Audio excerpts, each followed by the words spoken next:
In section 4.8, I'm going to just present the algorithm that we call the Euclidean algorithm, so we're not really going to touch on all the topics that are in the book here. So I'm just going to tell you what a greatest common divisor is at first, and I'm going to describe the process of the Euclidean algorithm.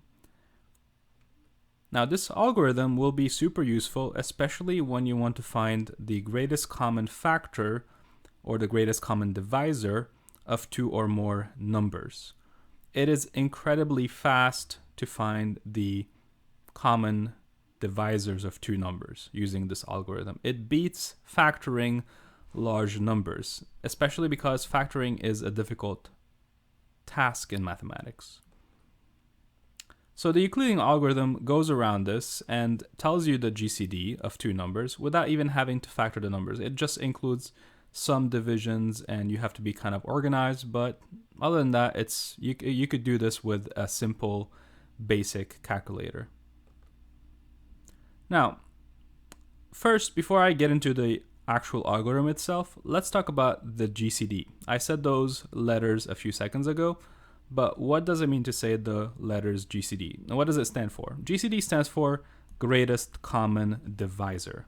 And in mathematics, the greatest common divisor of the numbers a and b is typically written as GCD of a comma b with parentheses around a and b.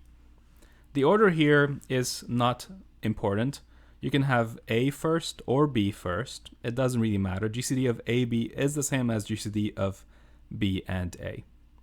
Now, we call the number d, the integer d, is called the GCD of a and b if it follows and it has the following two properties. First of all, the number d has to be a divisor of both a and b. It has to be a factor of a and it has to be a factor of b. So it must divide both of them. So that's the first requirement. The second requirement is that it is the only divisor that is the largest one. So if there's any other divisor of a and b, then that other divisor should be smaller than d itself. So d is the largest common factor of both a and b.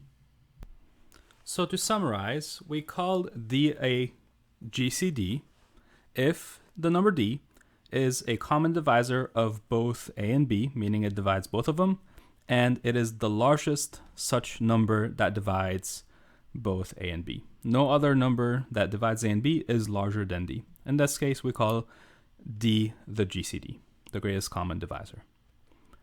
Now, how do we find this in algebra, for example? How do we go about finding it without the Euclidean algorithm?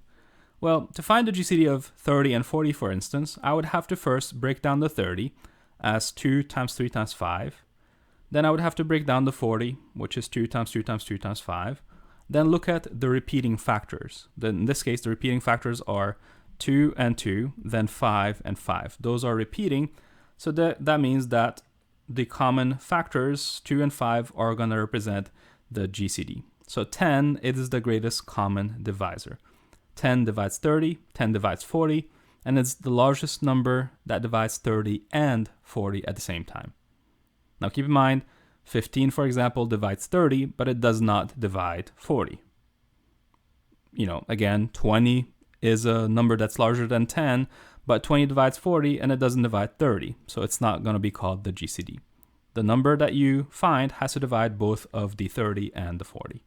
And keep in mind that if I had GCD of 40, 30, it would still be 10. The order does not really matter. So whether you have 30 first or 40 first, it really is not a huge difference.